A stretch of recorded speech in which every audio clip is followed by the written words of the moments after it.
At first, it led to a lot of anxiety for Mark and myself, my husband and I. Sam was very young, so we protected him from the effects of it as much as we could.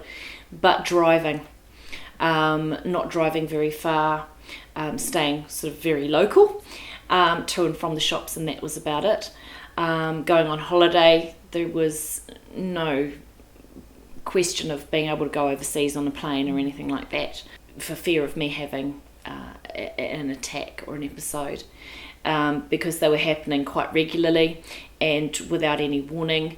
There weren't any triggers that we knew of, so the anxiety around that was quite high. Mark leaving me alone as well with a young baby, he was quite anxious too. So that meant putting him into daycare, and that was very hard to live with as well, because I wanted to be a mum, stay at home. But it was too risky, being in a car with him if I had an attack, which happened once, and I managed to actually get to the doctor.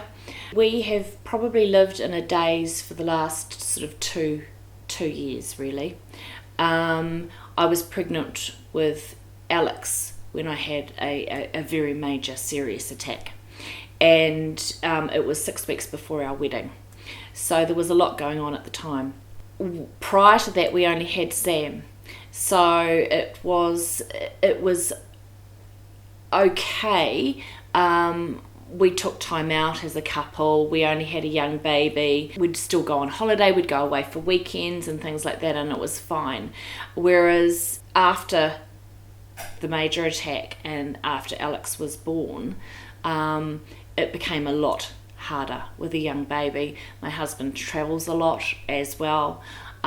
So you become so wrapped up in your kids. Alexandra was a very sick baby too.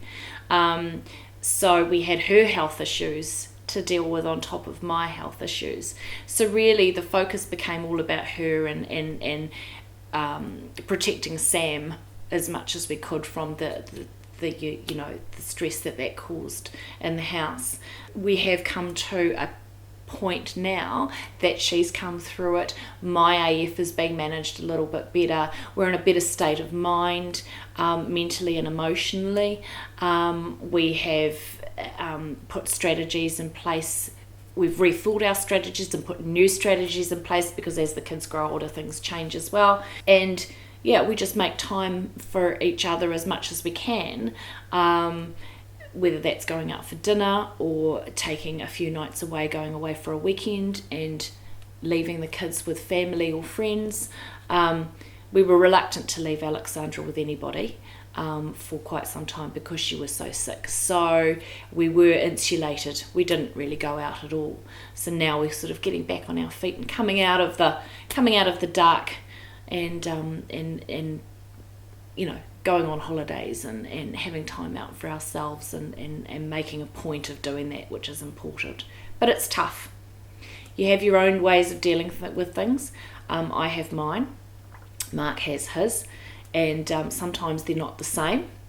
I have involved him in my meetings with GPs and with my cardiologist team as well. So he comes along to those meetings.